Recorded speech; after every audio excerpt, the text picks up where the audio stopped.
I am your host for today, and also the founder and CEO of the Global Liver Institute. During this whole month of October, we have been so energized about the engagement in our hashtag October is for Livers campaign on liver cancer awareness. I hope that everybody does avail themselves of the many opportunities to participate in our educational series, our celebrity auctions, our t-shirt and mask availability, our global proclamation and policy sign-ons. There's really something for everyone who wants to recognize the importance of awareness and action around liver cancer and ways to support those of us and members of our families and communities around the world who have had experience with liver cancer, whether that's hepatocellular carcinoma, HCC, or the broader world of hepatobiliary cancers, which we'll touch on today. So before I go any further, let me introduce our guests. They are very special to me, not only because of what they have gone through, what they have survived, what they have shared with me, and what they're about to share with you, but because they are participants in the Global Liver Institute's Advanced Advocacy Academy, or A3. And so if you want to really understand what GLI is all about, what we do, the impact that we have, I can think of no better representatives than Stephen West and Reva Marble. And so Stephen and Reva, welcome to GLI Live. Thank you. So Stephen, let's start with you. Thank you so much, particularly for joining us, in this month for this particular episode. Tell us about your particular cancer and cancer experience. Well, in some ways, it's not unique. Very few people are prepared to hear the word you have cancer, and I certainly was no exception. In fact, I didn't even feel the least bit sick. And I wound up with this rare, evil, nasty cancer that I didn't even know I had. And then turned out I couldn't even pronounce it when I first learned about it. It's called cholangiocarcinoma, but when you look at it written, it's about that long. And I had been in Korea a couple of years prior to my diagnosis and had a physical where they did a whole body scan. And they said, you got this little thing on your liver. Don't worry about it. It's a hemangioma. And if you are worried about it, have it checked in a year or so. But it's okay. Your blood tests are all fine. You don't have any cancer markers. You just go about your life. So I did, and I pretty much forgot about it. And then a little over a year later, at 14 months, I got a kidney stone. So I went into the local hospital, and it's bad when 4 doctors come in to talk to you. And they all come in, and they're like, yep, you have a kidney stone, but we found this thing on your liver. And I'm like, yeah, it's a hemangioma. And they went, oh, okay. I mean, literally, they just went, okay, you know about it. I'm like, yeah, I got it scanned about a year ago. And they left. So the next day I go to the urologist, and he's a very television, stereotypical, cranky, older guy, probably seriously in his 80s, and just barks at you. And he said, what's this thing on your liver? And I said, it's a hemangioma. He goes, how do you know? Are you a doctor? Well, no. He goes, did they take a biopsy? Well, no. Because you better get it checked. So that started a long journey of trying to get it checked. And he said doctors will tend to take the path of least resistance. And so I'd already been diagnosed by one doctor. They just assumed it was correct. And I couldn't get a biopsy. They were afraid that it would bleed out. My blood markers were all fine. And because it was rare cancer, they weren't necessarily highly familiar with it. And so I kind of panicked a little bit and took things into my own hands and started researching. And I worked for university, so I was able to get, quite a bit of information. And rather than figure out what it was, I tried to figure out what it wasn't and came up with a whole list of every conceivable lesion you could find in the liver and started checking them off as I eliminated them. And I got it down to about 2 or 3 and decided the most likely one. Oh, I taught myself imaging as well. I got my DICOM reader so I could read my CT results and my MRI results. And I decided it was this thing called cholangiocarcinoma. And went back to the doctor that I was seeing at that time. And you got to remember, this is all time consuming because you get a referral, wait 2 weeks, then you got to get a CT scan, then wait a couple of weeks for the result, then 2 or 3 days later to discuss the result. And everything takes time. So all during that time, I figured out what I thought it was and got to the point where it was becoming very much a push match between me and the establishment about I want a biopsy. And they finally said, yes, you can have a biopsy, but here's the condition.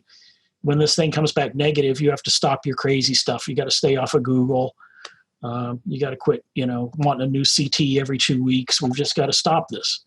So I agreed to that. And of course, it came back and it was cancer. And they said, oh, your spidey sense was correct. I'm like, my spidey sense, gee, that makes me feel good.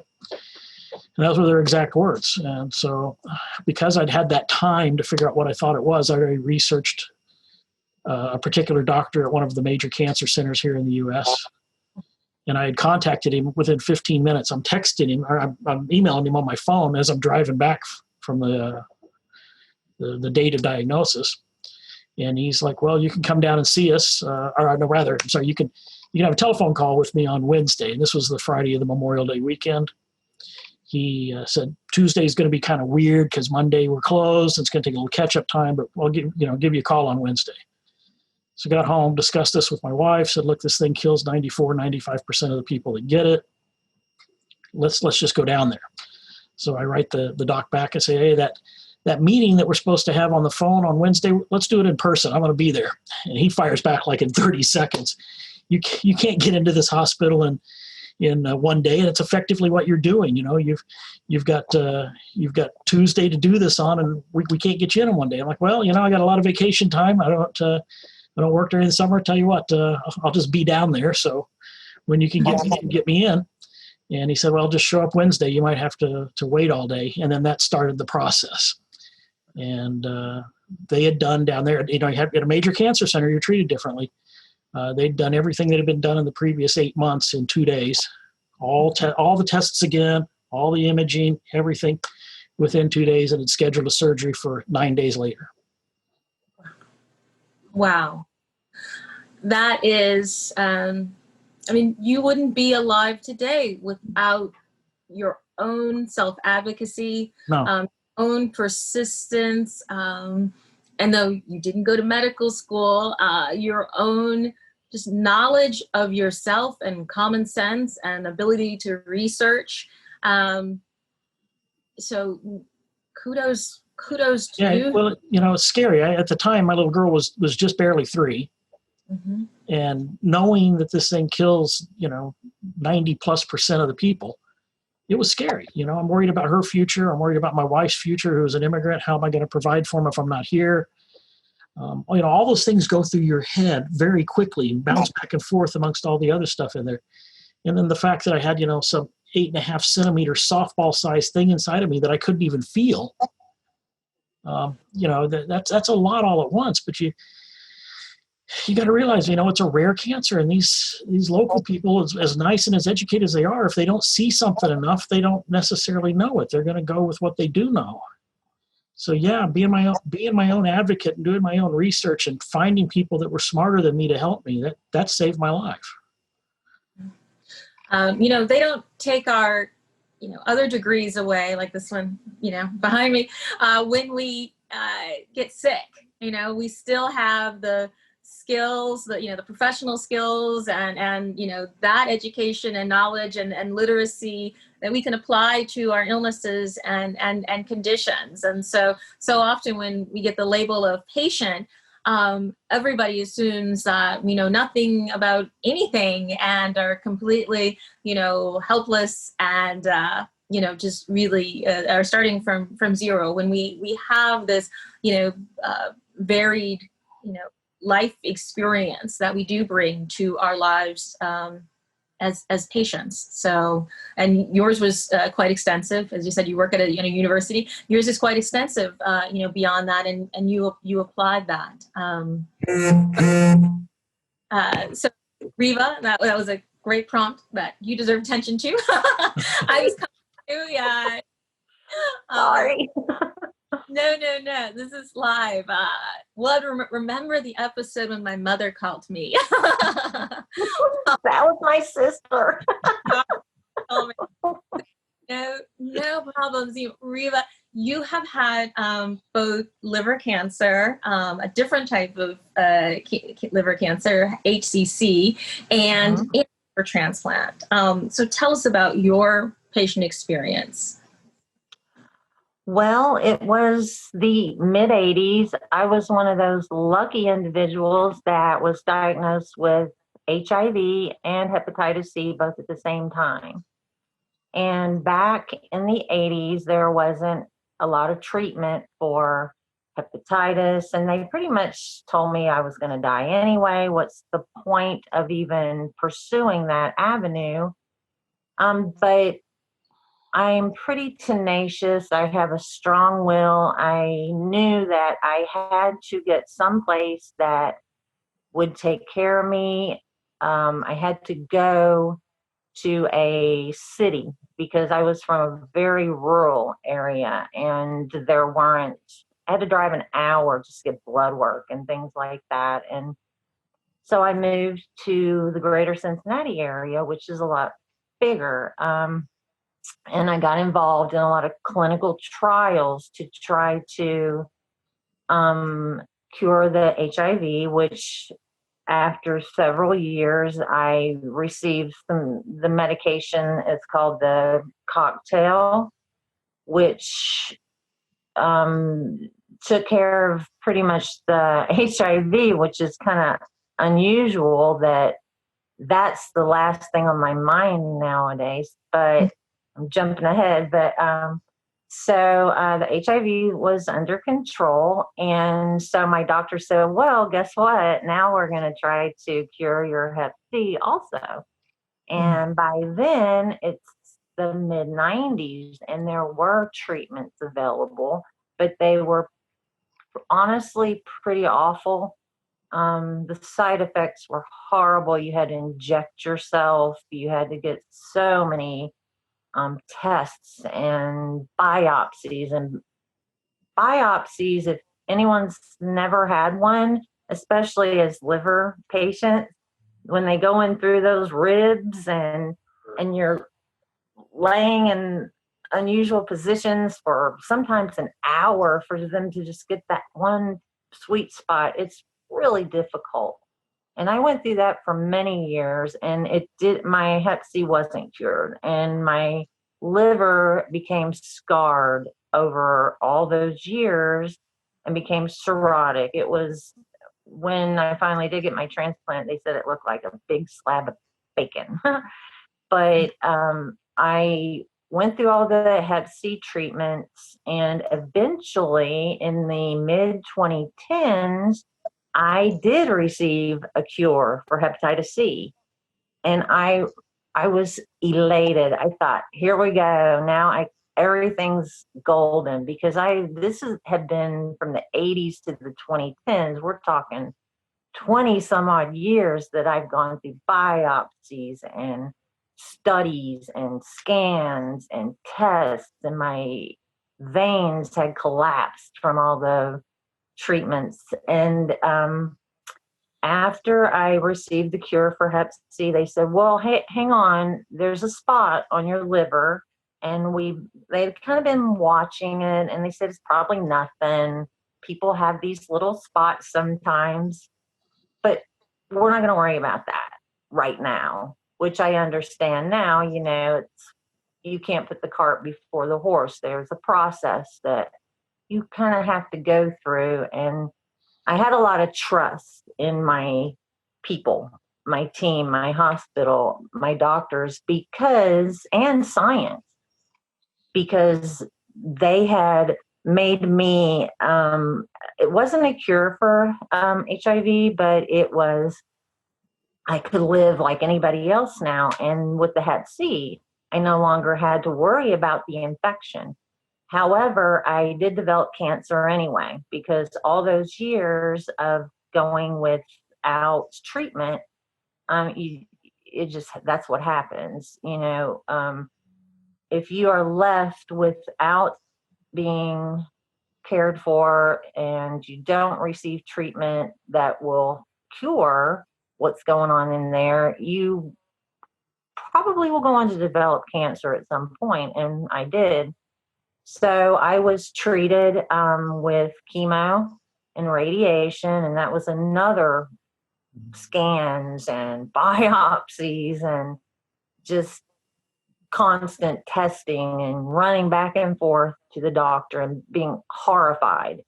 And it's like Stephen said earlier, when you hear that word cancer, it's life altering in almost a whole nother level. And I knew that spot was there, but yeah, it was cancer.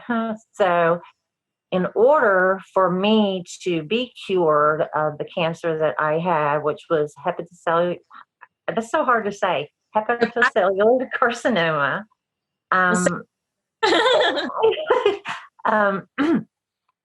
transplant was going to be the only way, and it would have to be a transplant from someone that had passed away.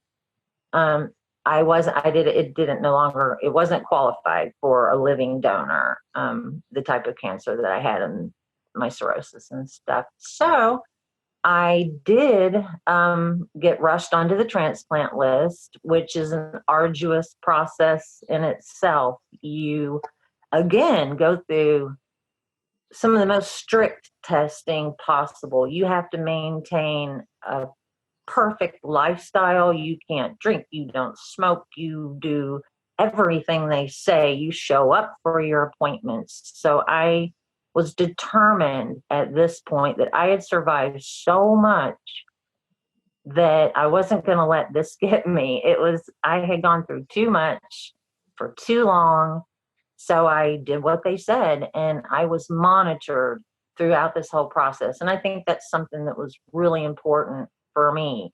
I was followed for the whole thing, and that's how they knew when it was time for me to go on the transplant list, which I was on the transplant list for 1.5 years, even after that.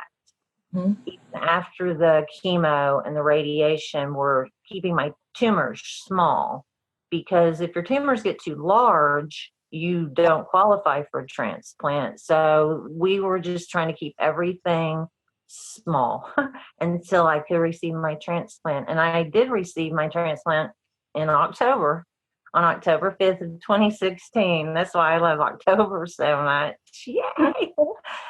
But even the transplant itself, I was in the hospital for 33 days. I died for a few minutes. I had a reaction to the medications. It was hard. Even post-transplant, I had infections. I would wake up in ICU and not know what happened.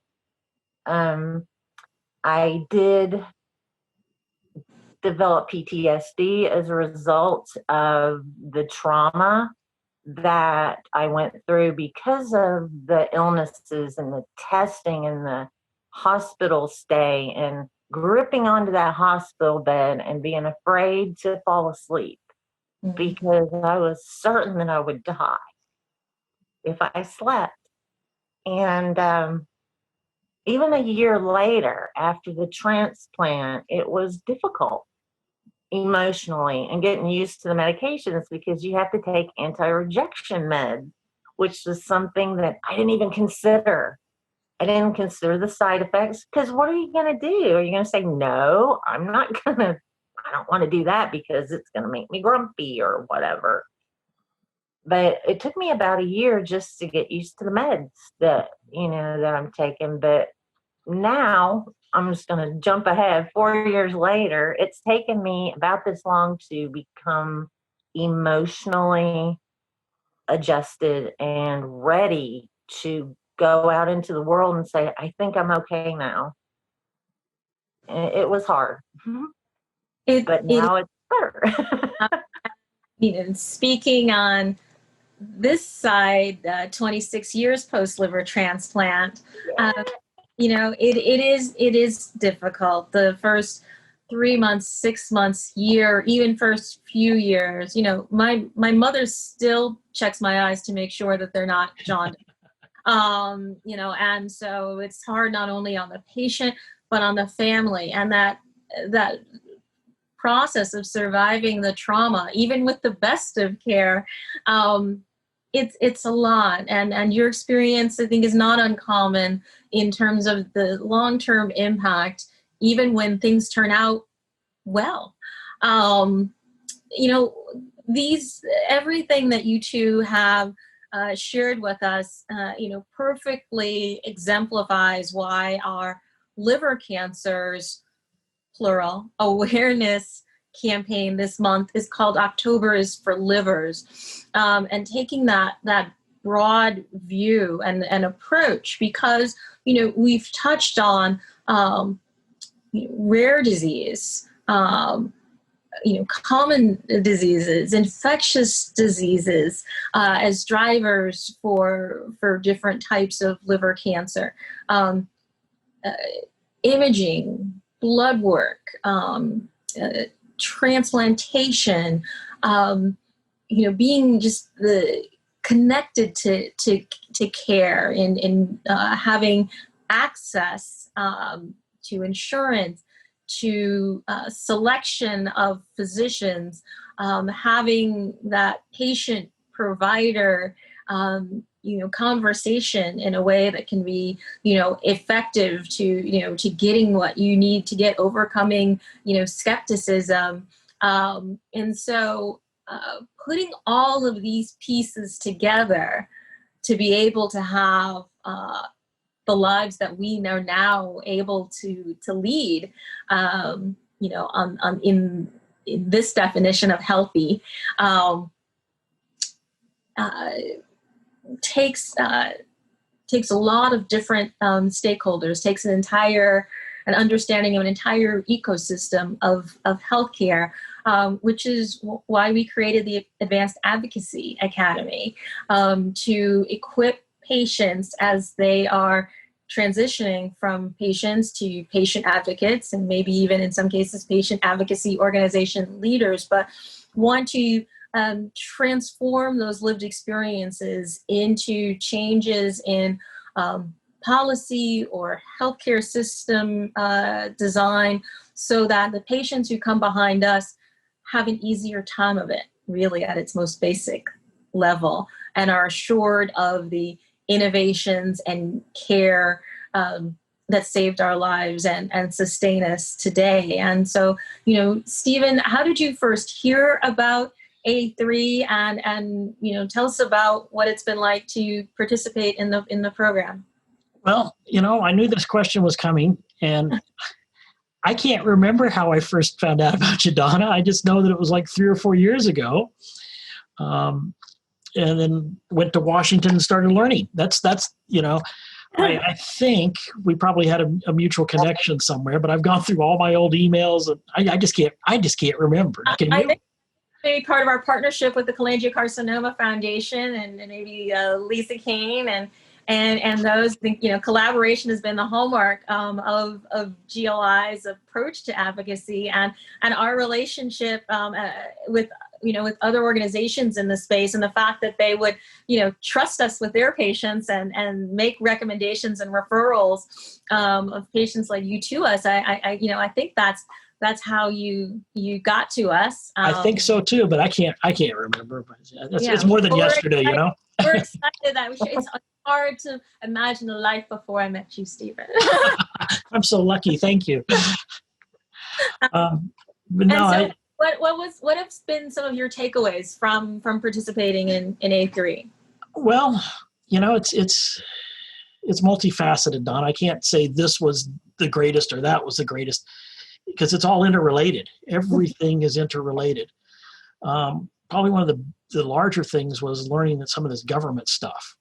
I often was frustrated, still am sometimes, when I can't figure out why something's done the way it is. But now I kind of understand the process and the red tape, and sometimes the red tape is red tape for red tape's sake, but sometimes red tape is, it's got a lot of other processes it's got to go through before it can get to that stage. And that's been an enlightenment to me. Certainly policy, this last time learned a lot about policy and what happens from the government side on research. And for me, research is big.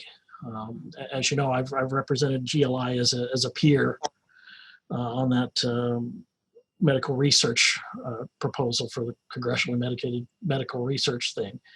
For the DoD, you know. Yeah. So, yes. For the Department of Defense, yeah.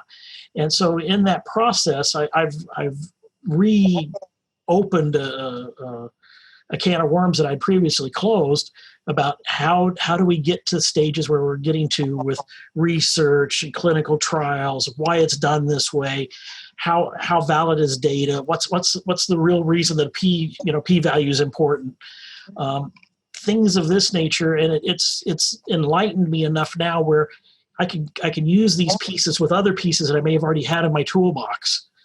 And so it's just been a great experience to figure out how things are done, because before it was a little bit like getting in a car. You get in a car and you turn the engine over and you drive, but you don't really know what's going on under the hood or how the brakes work. And if it breaks, then you're just, calling AAA. Well, that's like calling the doctor. I want to be the doctor. I want to figure this crap out first, Mm-hmm. So GLI's helped me a lot there. It's just been it's school for me, and I like it, That's fantastic to hear. And we were so excited to be able to, match you with an opportunity that, aligned with your passions and your personal interpretation and aspirations for advocacy and a specific need in the community. Because A3 is not about sort of us imposing, we want you to do, our advocacy. It's really about how can we, empower and lift up and equip, liver patients, from a variety of liver diseases, and match that, passion with the professional skills and the need in the larger ecosystem to make an impact for all of us. And you've done that so well. So thank you. Reva, how did you find A3, if you remember, and what has been, one of your biggest takeaways from the experience? Well, I was invited to A3 last year by a alum from the previous year, an alumni, and this person I had met through a small transplant support group. And we realized we lived nearby, so she invited me along, and I had no clue what I was in for. I hopped on a plane and landed in DC, Mm-hmm. and it was awesome. I can't say enough about it. I cried, I laughed, I made lifelong friends, and I got to go to Capitol Hill. It was amazing to be able to get involved and that quickly, because I felt so blessed to be able to get involved with A3. But yeah, I was invited by someone who had been there the year before. And you know what? I think my big takeaway, I want people to really know that it's so important to gather up that support system. And A3 and GLI can help you with your advocacy, with anything that you want to do to help others not have to go through the stuff that you've gone through. And it's just been amazing. I have made lifelong friends, and I'm still learning, and I'm still hoping to do more and more and more. It's been fantastic. And I am eternally grateful, Donna. Reva, that just, it fills my heart so much to hear that. And I have an, admission that maybe I've made, maybe you've heard before that, when I conceived of the idea of A3, and certainly I don't want to take credit for, training patients in advocacy, because many wonderful, fabulous organizations do, but trying to pull together sort of the best of different types of training, whether it's in storytelling, preparing your message for, the media, or, learning about state policy, federal policy, research policy, regulatory, reimbursement and value, putting together sort of all of those things that, I've been involved with, of course, across, my career, my sort of personal, professional career in patient advocacy, bringing those together and putting it together in one program. I didn't expect that people would want to participate in it year over year, and that we would really grow this really wonderful community from it of A3 alumni, and that you all would mentor each other. You all certainly mentor and feed me in ways that are beyond my wildest dreams. But the fact that you mentor each other, and that you do invite those who have participated, do reach out through their networks and communities and say, who else could benefit from this, or who else could contribute unique skills to this. And then, as you, are placed and take advantage of different advocacy opportunities at the state level, in, heads of research studies, review committees, that we're building year out. So I hadn't expected that, year after year, now in our fourth year, I guess, of A3, that this really strong, long-lasting, sustainable community would come out of it, and that is, so exciting to me. And next week we're preparing for of the first virtual A3. Usually, as you mentioned, people are coming to Washington, D.C.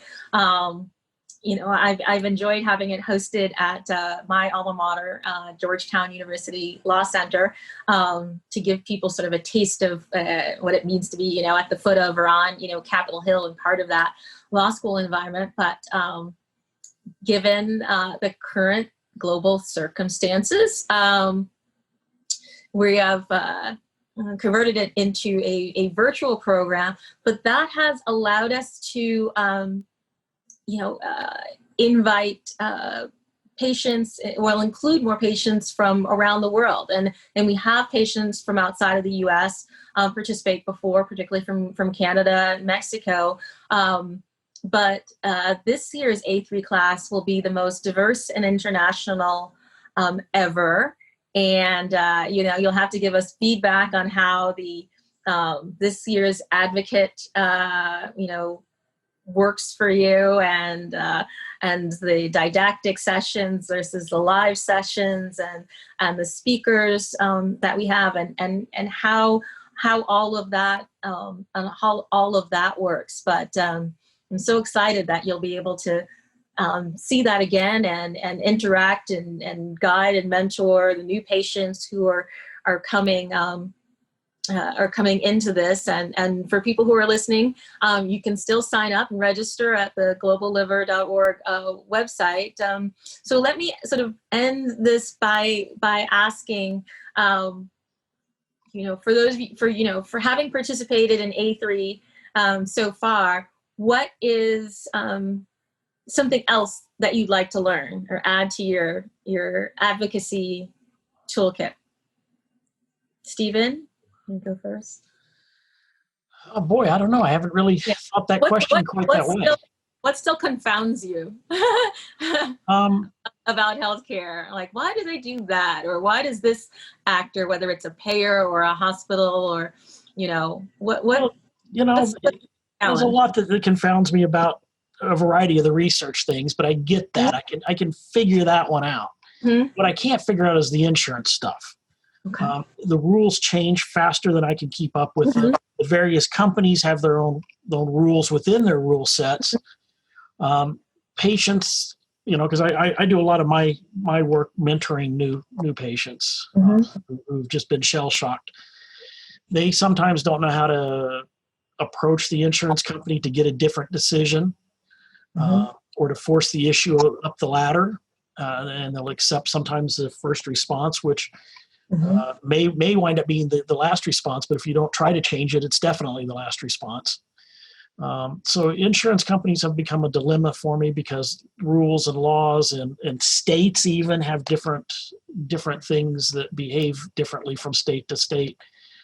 And then, there's got a bazillion companies with a bazillion policies. So those kind of things have recently become very frustrating when I'm trying to help people, because I don't really know enough. I haven't taught myself enough what's legal, what's internal policy, what's the state policy, what is an overall catch-all that I can force into a box that you have to fit within. These have become, I don't want to say frustrating, they become puzzles that I haven't quite mastered yet.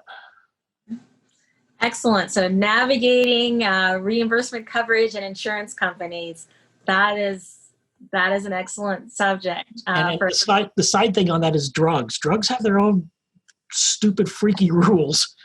And dealing with pharmacies have got there's things you can say and can't say that will trap you, and That is why our curricula for A3 is there is a never-ending list of topics. So you can participate for years to come while we puzzle that out together. And those have been changed during COVID too. All of the drug policy, drug pricing policy, insurance coverage policies have been evolving during COVID, and so we will touch on some of that. Whether we'll fully unravel the puzzle, stay tuned. Reva, what are you most interested in learning next? I think personally, I want to know more about the science of clinical trials, and I want better meds. I want better treatments. I'm all about the science. I want to stop needing so many biopsies and have less invasive traumatic experiences when you're that sick and you're told you have cancer or any type of infectious disease or illness. You want to know what's going on, and you want things to move along. And also, for personally, the aftercare, like when Stephen mentioned you go to a doctor and they just kind of shove you forward because they don't know what's going on. I would like to learn how to teach people how to be better patient advocates for themselves, how to advocate for themselves, because honestly, when I got home from transplant, I still didn't realize that I had to get my own PCP. I had to do so many things that before all of that, I just kind of floated along and I did what they told me to. Thank goodness they knew what they were doing. And trust me, post-transplant, I'm a whole different lady. I want to know. I want to be involved in every decision-making process. So I think pushing things along and helping people navigate the system. Yeah. So the self-advocacy skills, regulatory policy, diagnostics, such as, and you've been great being involved in our Beyond the Biopsy campaign.